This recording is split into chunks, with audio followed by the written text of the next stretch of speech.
그런데 정말 이게 참 비극적이에요. 그가 이렇게 성공의 가도로 막 넘어갈 때 또 개인적 고통과 위기가 찾아오게 됩니다.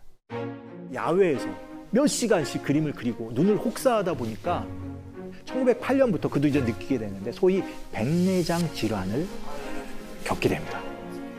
그러니까 지금은 거의 수술을 통해서 완치가 가능한데 그 당시에서는 수술 성공률이 10에서 20%밖에 안 돼서 수술을 하는 게 굉장히 위험했던 거예요. 그래서 그도 이제 이 수술을 계속 미루게 되는데 결국 그는 완전히 그 한 1923년 정도 되면 시력을 완전히 잃어서 수술을 할 수밖에 없는 그런 상황이 오게 됩니다. 이 와중에 그가 이제 계속 그 그림을 그리게 되는데요. 한번 보시겠습니까?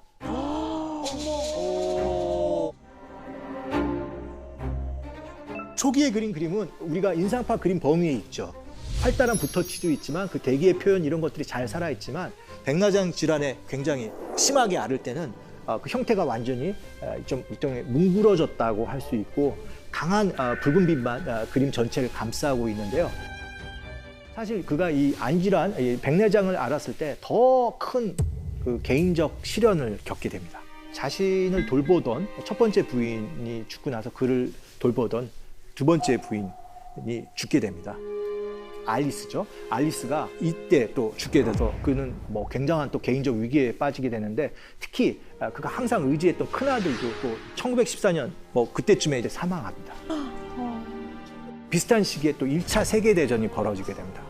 이제 전쟁의 공포, 그 개인적인 고독 이런 것들이 엄습하고 있고 그 와중에 어떻게 되는 거예요? 시력을 계속 잃어가고 있었을 때 이 노화가에게 남은 선택은 거의 없었던 것 같아요. 그런데 이제 놀라운 거는 그가 아마 자기의 생애 마지막 70대 중반을 넘어가면서 이런 생각을 한 것 같아요. 대작을 남깁니다. 이때 또 놀라운 거는 자기가 그 당시 가장 사랑했던 이 수련 연작을 통해서 정말 넘을 수 없는 초격차를 한번 보여주게 됩니다. 이게 바로 그가 남긴 수련 대장식화라는 그 그림인데요.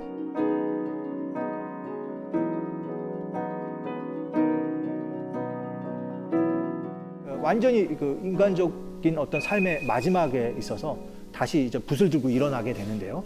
이 화가의 뒷면에 있는 저 수련 연작을 그리겠고 저것을 통해서 진짜 누구도 이뤄내지 못한 엄청난 업적을 쌓겠다는 그 인형도 다시 화가로 도전하게 됩니다. 와, 진짜 멋있다.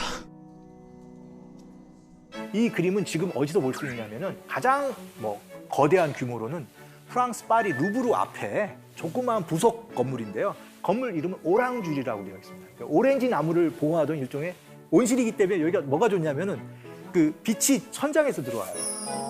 그래서 모네가 이 그림을 기증할 때 제일 중요하게 생각했던 게 자연광이거든요. 그래서 이 자연광을 자연스럽게 또 갖출 수 있는 이 조건까지 가지고 있었던 것이 바로 이 오랑주리, 이 온실인데요. 여기를 개조해서 프랑스 정부가 누구에게 모네 수련의 전용관으로 헌정했죠.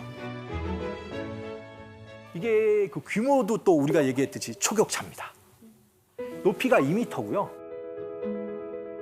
이 그림이 전체적으로는 8개의 주제로 이어졌지만 다 이어붙이면 100m입니다. 안타깝게도 모네가 이 전시된 형태는 보지 못합니다. 그는 1926년에 그 생을 마감하고 오랑주리 미술관이 완성된 건 그 다음 해입니다. 그래서 어쨌든 프랑스 정부는 약속을 지켰고요. 그리고 지금과 같이 이러한 형태로 전시되어 있습니다.